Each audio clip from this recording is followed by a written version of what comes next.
किसी ऊंची जगह से हम पूरे इलाके को देख सकते हैं और अंदाजा लगा सकते हैं कि आगे कौन सी चुनौतियां आएंगी।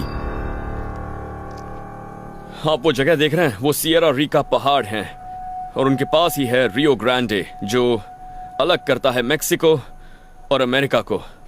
उन सीमाओं पर सबसे ज्यादा गश्त लगाई जाती है। वहां पहुंचा तो कोई ना कोई मिल ही जाएगा, लेकिन यहां से वहां का इलाका मानो ऐसे कह रहा हो जैसे हिम्मत है तो मुझे पार करो।